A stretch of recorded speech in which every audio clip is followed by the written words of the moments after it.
தொடர் கனமழை மற்றும் கடல் சீற்றம் காரணமாக மெரினா கடற்கரைக்கு செல்ல பொதுமக்களுக்கு தடை விதிக்கப்பட்டிருக்கக்கூடிய நிலையில் அதனை மீறி பொதுமக்கள் வந்திருக்கிறார்கள். கரையில் தேங்கியிருக்கக்கூடிய மழை நீரில் குழந்தைகள் விளையாடி வருகிறார்கள். இது பற்றிய விவரங்களை நம்முடைய செய்தியாளர் ஜெரி நேரலையில் வழங்க நாம் கேட்கலாம். ஜெரி, பல எச்சரிக்கைகள் கொடுக்கப்பட்டும் கூட மக்கள் அங்கு வந்திருக்கிறாங்க. காவல்துறை அவர்கள் அப்புறப்படுத்தும் பணி தொடங்கியிருக்கிறாங்களா? கள நிலவரம் என்னவாக இருக்கு? ஷியாம், வணக்கம். டிட்வா புயல் காரணமாக சென்னை மெரினா கடற்கரையில் பொதுமக்கள் செல்வதற்கு தடை விதிக்கப்பட்டிருக்கிறது. 2-3 நாட்களாகவே இங்கே பொதுமக்கள் வராமல் இருப்பதற்காக ஒவ்வொரு வழித்தடத்திலுமே பேரிகார்டு அமைத்து தடுப்புகள் அமைத்து போலீசார் பாதுகாப்பு பணியில் ஈடுபட்டு வருகிறார்கள். இருப்பினும் கூட ஒவ்வொரு புயல் எச்சரிக்கையை அளிக்கும் பொழுதுமே புயல் கரையை கடக்கும் பொழுதும் கூட பொதுமக்கள் கடற்கரை வந்து அதை பார்த்து கண்டுகளிப்பதற்காகவும் ரீல்ஸ் எடுப்பதற்காகவும் வருவது வழக்கமாகவே வைத்திருக்கிறார்கள். அந்த வகையில்தான் பெற்றோர்கள் சிறுவர்களுடன் விளையாடுவதற்காக தடையை மீறி தற்பொழுது மெரினா கடற்கரைக்கு வந்திருக்கிறார்கள். நாம் தற்பொழுது நின்று கொண்டிருக்கக்கூடிய இந்த பகுதி கடல் கிடையாது, கடற்கரை தான். கடற்கரையில் இருக்கக்கூடிய மணல் பரப்பில் கடல் போல நீர் தேங்கி இருக்கிறது. இந்த சூழலில் கூட, பாதுகாப்பற்ற சூழலில் கூட பொதுமக்கள் வீடு தங்காமல் கடற்கரையை நோக்கி படையெடுத்து வருகிறார்கள். டிட்வா புயல் ஆழ்ந்த காற்றழுத்த தாழ்வு மண்டலமாக வலுவடைந்தாலும் சென்னை உள்ளிட்ட வட கடலோர மாவட்டங்களில் நேற்று முதல் கனமழை வெளுத்து வாங்கி வருகிறது.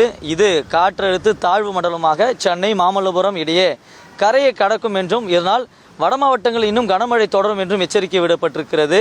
இந்த நிலையில் கனமழை காரணமாக மெரினா கடற்கரை மணல் பகுதியில் மழை நீர் குளம் போல தேங்கி இருக்கிறது. இதனால் கடற்கரையின் சில பகுதிகளில் கடல் போலவே காட்சி அளிக்கிறது. எனவே பாதுகாப்பு காரணங்களுக்காக பொதுமக்கள் மெரினா கடற்கரைக்கு செல்ல தடை விதிக்கப்பட்டிருக்கிறது. மேலும் மெரினா கடற்கரைக்கு செல்லும் வழியில் தடுப்புகளும் அமைக்கப்பட்டிருக்கிறது. இருப்பினும் கூட இந்த தடுப்புகளை எல்லாம் தாண்டி காவல்துறையினர் கண்ணிமிக்கும் நேரத்தில் பொதுமக்கள் உள்ளே வந்த வண்ணமே இருக்கிறார்கள்.